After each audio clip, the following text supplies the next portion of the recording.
Good morning, everyone. Welcome to the Tuesday, December 10th edition of the MMAOB Daily Podcast. I'm your host, as always, Adam Martin, and I'll be taking you guys through the latest in the world of mixed martial arts. Got a few pieces of news to talk about today. Fight announcement. I got a reader question as well. I should mention in about an hour's time, I'll be joined by Cole Shelton to break down UFC 245. Can't wait to talk about that card. It's going to be a lot of fun. But first and foremost, let's get to the news from the last 24 hours. So I'm going to start with Liz Carmouche. So, of course, on the weekend, Liz Carmouche was released by the UFC. Pretty shocking decision in many ways, just because she had signed a new contract recently. She was in Washington, D.C. with the promotion on a tour to see veterans. She's been in the hospitals with the UFC, seeing veterans, wounded veterans, going to Arlington Cemetery, and they caught her. So it was definitely a bit of a surprise, I'm sure, to Liz Carmouche and to a lot of fans, considering she had just fought in a title fight.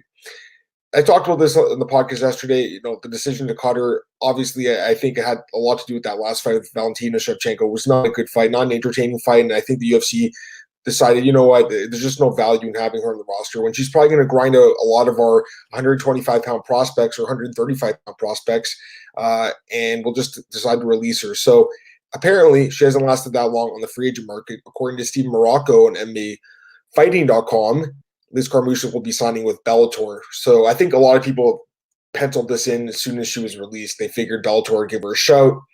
Makes a lot of sense. I think it's a good signing for them.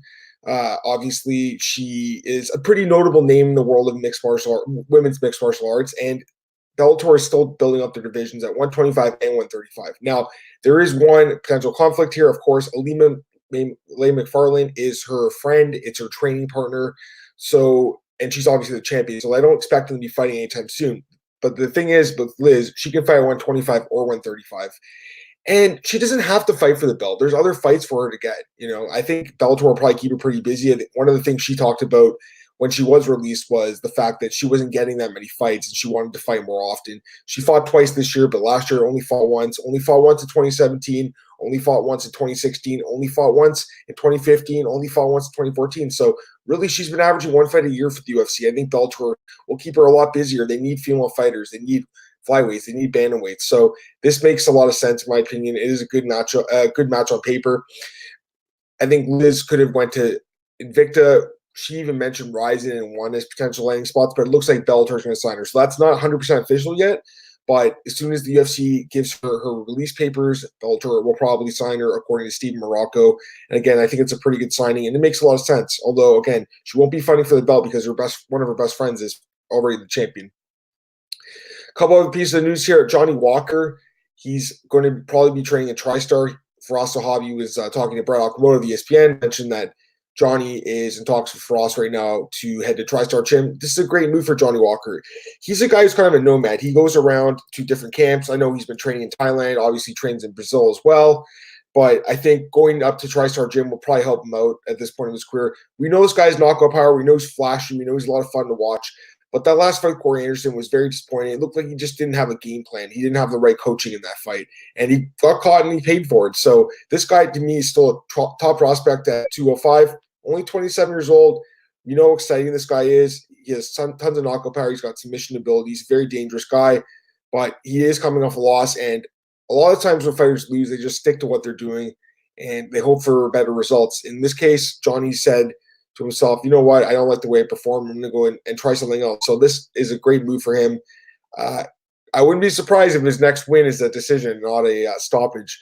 Firas Zahabi obviously is known for putting fighters in good positions to have great performances over the course of 3 or 5 rounds. And I think this could be possibly Johnny Walker's next win over Krylov. We might see not win necessarily, but just performance. I think we could see a more technical Johnny Walker, a more patient Johnny Walker. He is known for his early knockouts. It wouldn't surprise me, obviously, if he knocked Krylov or submitted him even, but if the fight goes the distance, it wouldn't shock me at all. He's only actually had one fight go the distance in his career in 21 fights. It was against Henrique de Silva on the Contender Series last year. But I wouldn't be surprised if once he does go to TriStar, they teach him to be a little bit more patient, not bull rush, and just kind of take his time, maybe work on his grappling, show that part of his game off. So I think it's a good move for Johnny Walker. I'm not sure what you guys think. Throw a comment in there if you'd like, but I think it is the right move for him actually at this point in his career. Cody Stamann's in the news again. he is going to appeal his decision loss to Song Yadong. So this is interesting. I should say Mike Hecht at BJPen.com interviewed him yesterday. There's a great interview over there at BJPen.com. Mike's doing a great job, by the way. Go and follow him if you don't. He's one of these up-and-coming journalists, and he's doing a really good job. He had a great interview, though, and yeah, Cody's obviously not happy. He thinks he got jobbed. I think a lot of us thought he won the fight. Even with the point deduction with Yadong, I don't think a draw was the right decision. I do think Stamann won 2 rounds. So I would have scored at 29-27 Stamann. I don't think it was the worst decision I've ever seen. Although I did think he won the fight. I've seen worse decisions, obviously. I don't think this appeal is going to work. Very rarely do appeals work for decisions. It's more like if there's a timekeeping issue, if there was a rules infraction, if the referee did something wrong. In this particular case, their argument is Jason House is his manager, and their argument's kind of like the judges in this fight were inexperienced. They hadn't judged UFC fights before. I don't know if that argument's going to work personally. I understand why they're doing it. Why not call attention to it? I get that. I don't think it's going to work. I just feel like because it's a draw, especially, it won't work. If there's a loss, maybe, but even then, I don't think they have the grass to appeal to a no contest. So to me, this is probably going to be one of these things where I think the UFC should run the fight back because it's an interesting matchup. And honestly, Yadong's going to be this next big prospect at 135. He's got to be able to wrestle a guy with Stamann a little better. And for Stamann, although I thought he won, most of us did, it still wasn't like the most clear decision I've ever seen either. So run it back, just get this fight going again and see who the better man is, because I doubt a draw's going to happen the second time around.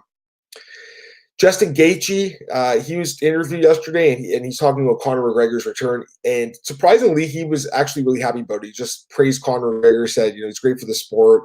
He's excited to see him return. And Justin even said, I'm happy it's at 170 and not 155 because it doesn't affect the belt at 155. I'm not convinced that's the case. I think Justin's being a little too optimistic there. I think if Conor wins against Cerrone, even if it's at 170, yes, he probably does fight Masvidal next, but would it really shock anyone if he beats Cerrone at 170 and then the UFC's like, you know what, we'll give you a title shot against Khabib, Tony, the winner of that fight? It wouldn't surprise me at all. So it was cool to see Justin actually give Conor props. And he's right, though. Conor's great for the sport. It's great for all of us writers. It's great for the media. It's great for the fans. It's great for everyone, the UFC, everything. So it is good to see him back in the sport. Hopefully he stays out of trouble this time. And I'm really looking forward to that fight next month. And actually, that's a good segue here to Marcus' question. Have you heard anything on when UFC 246 tickets go on sale? I'm surprised they've been a little mentioned this with the show 6 weeks away. Man, great question, Marcus. I mean, they just announced this fight, last week? So I guess they want to keep announcing some more fights. I don't think there's a co-main event for that card. They're probably going to settle that this week. I'm kind of hoping it's Rosenstruck versus Nagano. I think that would be kind of cool as a co-main event, but we'll see. So, yeah, I haven't heard anything about that, but I'm assuming in the next week you have to sell those before, or at least put them on sale for Christmas, right? So, and they will sell out fast anyway. So, yeah, I think just they're waiting for that co-main event slot to be filled, and then they'll put those on sale. A couple other things here. Tyron Woodley said he's not going to fight Leon Edwards in London. He is open to fighting Edwards at UFC 246 or UFC Raleigh.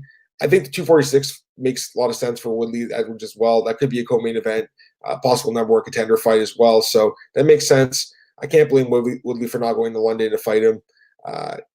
It's kind of an interesting matchup, first off. And then if you go to London, it actually gives Edwards more of an advantage. I can't blame Woodley for not wanting to do that. But, yeah, I hope that fight is booked, though. It makes a lot of sense right now with the way the division's stacking up. And, if Masvidal does end up fighting McGregor in a BMF title fight or a money fight or whatever, the winner of Edwards and Woodley could very well face the winner of Usman and Covington for the belt sometime, hopefully in the spring next year. I hope that belt starts getting defended a little bit more. It was only defended, I guess it'll be the second time this weekend. Obviously, Usman fought Woodley back in March.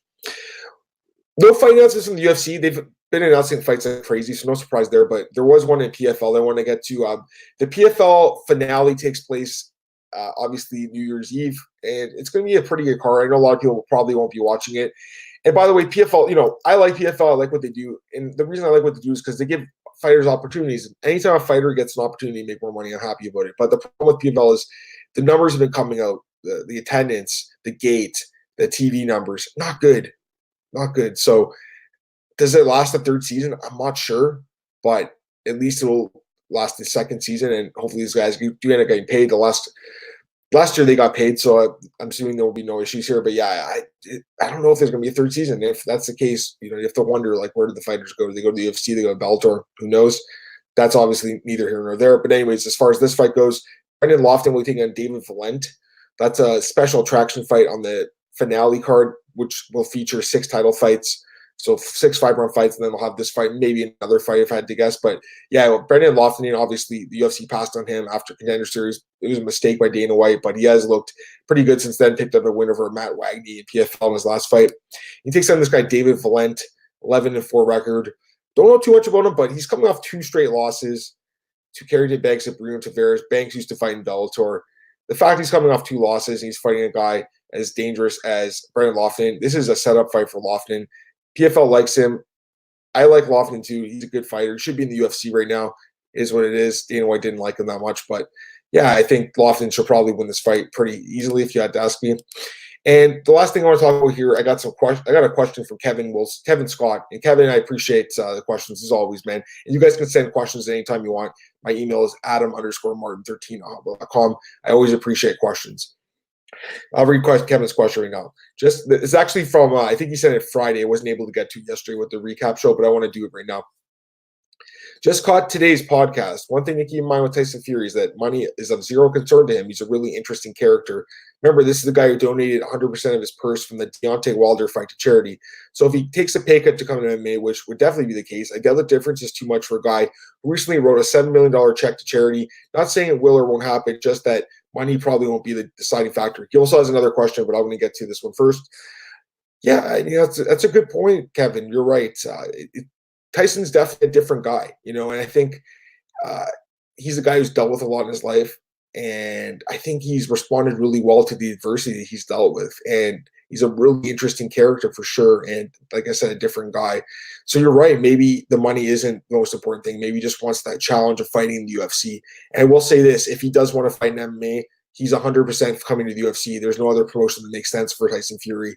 He won't be fighting in the regional scene. He'll be like CM Punk and get his first fight in the UFC. So it's interesting. I think with the boxing, with the knockout power, and the fact it's at heavyweight, he would be able to knock out a lot of guys at heavyweight, even with a questionable grappling game. But at the end of the day, if he really wants to compete for the title against a guy like Stipe, we have to see him on the ground. I don't know how he's going to do the ground. I doubt he'll do very well. So, hopefully he does train next couple of years and gets better at it. But at this point, it's almost like he comes to MMA, it's just going to be boxing with 4-ounce gloves on, which is kind of cool. But I don't see him winning the belt, but I do think he can knock some guys out, especially in the lower end of heavyweight, no doubt about it. Even there's possibly some top 15 guys he could just catch and knock out. So I think you're right. Maybe the money is not the most deciding factor, but as I talked to Cole, I think it was on Friday, the pay cut from boxing to MMA would be massive if he ends up doing it. Second part of Kevin's question. Also, the greatest fighter of all time is fighting next week, Amanda Nunes. Okay, that's interesting. There isn't a resume even close to her as male or female. Who else can claim to have first-round stoppages over every champ in history across 3 different weight classes in 2 different promotions? Just look at her. She has first-round stoppages over Cyborg, Bud, Durandamy, Rousey, Miesha Tate, Holly Holm, and 2 wins over Shevchenko. That's every champion at 145, 135, and 125 UFC history, as well as the only 145 champion in Bellator history. 8-0 with 6 first-round stoppages. That resume is easily the greatest, and there isn't even a close second. Now, as far as female fighters go, yeah, I agree with you for sure. But I mean, okay, first off, it's the whole GOAT argument is extremely hard to do. And by the way, there's a funny video floating around at TMZ of Nunes standing around with a bunch of literally goats around her. She's holding up her belts, and there's goats behind her. Now, it's like I said, it's hard to compare men to female. First off, so comparing to Nunes' resume to John Jones or whoever at the Anderson Silva, GSP, those guys, it's difficult to do. Now, as far as her accomplishments at in the women's divisions, I mean, it's incredible. I actually just wrote my preview up yesterday. I'm going to send it. I already sent it to MMA Oddsbreaker. Should be posted the next couple of days for UFC 245. And I'm with you, man. Just looking at her resume, it's just unbelievable. Like the 9-fight win streak she's on. It's actually 9 fights in a row she's won. 7 stoppage wins in that time. The 2 decision wins over Shevchenko. No shame in that.